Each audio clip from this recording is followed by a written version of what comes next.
Hier natuurlijk de klarinetdocenten staan.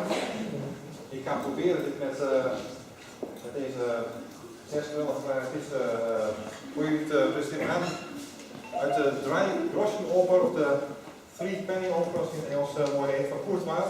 Gaan we een aantal delen spelen, 5 stukjes eruit. Gaan we kijken of zij dat met mij samen kunnen spelen. Dat zij vooral wat op gaat. Zij kunnen het wel even kijken of het met mij samen op wil lukken.